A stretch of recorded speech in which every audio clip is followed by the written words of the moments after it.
Alright, folks. So I reckon I've been hating on Canelo a bit too much over the past, I'll say, yeah, the past probably 12 hours. I've been hating on him a bit too much. So I'm going to make a video displaying some objectivity and give my little analysis on this Canelo versus Bivol fight, which took place last night, of course. Now, I made a video, I want to say about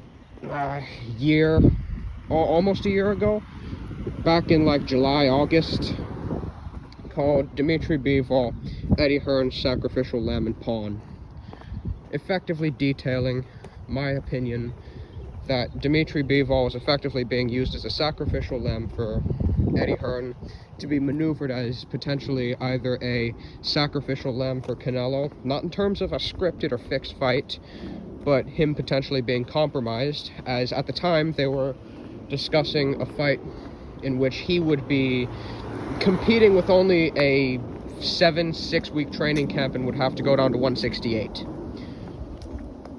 Something around those lines. Maybe I'm wrong about one of those things. Y'all can tell me. And I believe I also detailed the fact that he was being potentially used as a stepping stone for his light heavyweight project, who he had been moving up the ranks, Joshua Buatsi. I detailed that potentially he was being used as a stepping stone for Buatsi, as they had been in talks to fight in the past, and Eddie Hearn was hyping up Joshua Buatsi as potentially his answer, to the light heavyweight division at the time. Dmitry Bivol, eventually, before the Umar Salamov fight, he basically decided he wanted to distance himself from Hearn and work with World of Boxing Promotions for the Salamov fight, although that fight was eventually broadcast on DAZN.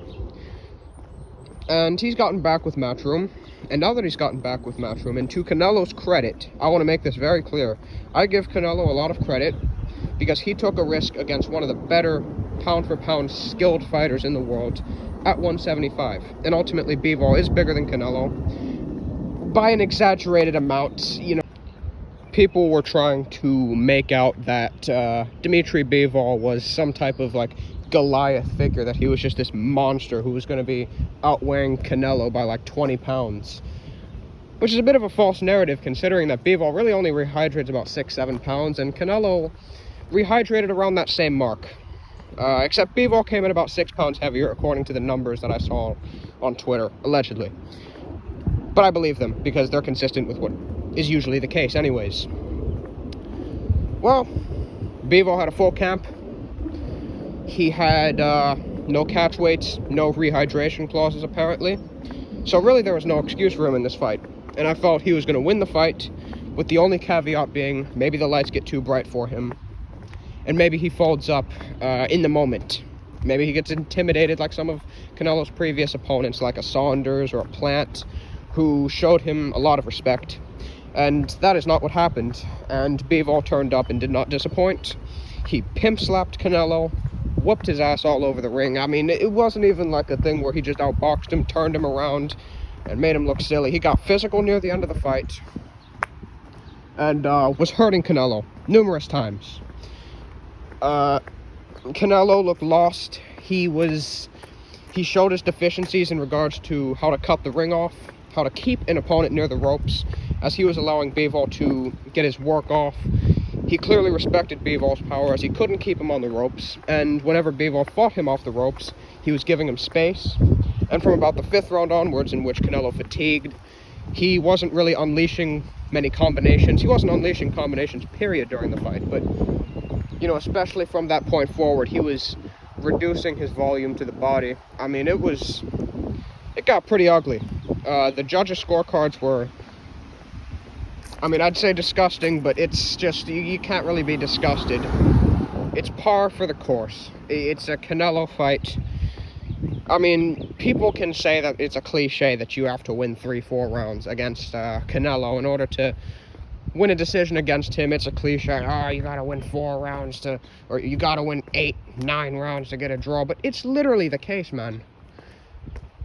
Canelo, if you want to be generous, if you're a part of his family, if you are maybe his daughter, You can give him 3 rounds. I gave him 1. I could see 2. I gave him personally the first round, and I think you could give him the 1st, 2nd, and the 9th total. And that's it. I thought pretty much all the other rounds, some were competitive, but Bivol clearly won, most of which were one-sided. The man was getting hurt to the body. He looked fatigued from about the 6th round onwards, and he finally met someone who was not just fighting in spurts and was showing consistent activity. He brought certain things to the table. When you look at a guy like a Caleb Plant or a Billy Joe Saunders who were able to trouble Canelo, give him issues, but weren't able to win, you know, what they had were certain aspects of their game that could trouble Canelo, but they didn't have the full package. In both of their cases, they didn't have the power to get his respect. In Caleb Plant's case, actually in both guys' case, both guys tend to fight in spurts. In Plant's case, he tends to fight in spurts all throughout the fight. In Saunders' case, he tends to start fast and then fight in spurts in the middle rounds when he starts to gas. Billy Joe doesn't have much heart. Neither guy really had the punch resistance to keep him off. Dmitry Bivol had Caleb Plant's size, except what he had better than Bivol was movement, consistent movement. He had more composure in the ring. He didn't fight as nervous. Now, I will say, to begin the fight, the first probably 3-4 rounds, I think Bivol, I won't say he had the jitters. He might have, but I feel like he took the first few rounds with a bit of uncertainty. You know, he said before the fight he didn't really see the aura, he didn't really take the aura of Canelo very seriously. But I feel like he did maybe take the first 3-4 rounds to kind of gauge what Canelo had, maybe taste the power, because he was fighting a little bit more negatively. But then from around rounds 5 onwards, he started to gain his respect. Round 5 was a one-sided round, by the way. Bivol beat his ass.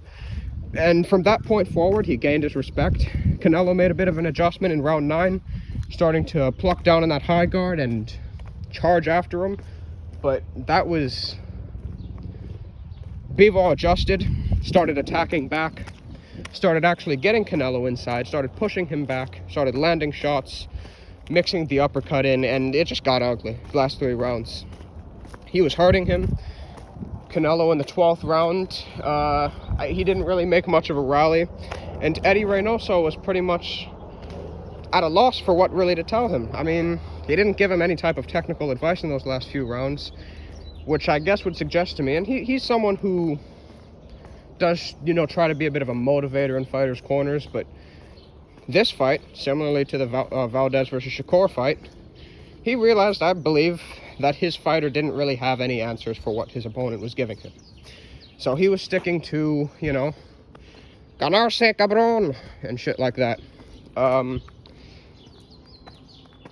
That's... Where else can I go with this post-fight review? A lot of people are trying to act real sympathetic towards Canelo. I give him credit for taking this fight, because I said he wouldn't take the fight, and I felt Bivol would beat him. This was a risk, not a huge risk, because ultimately none of his titles are on the line, but a risk nonetheless, and he did take it, and I give him credit for that.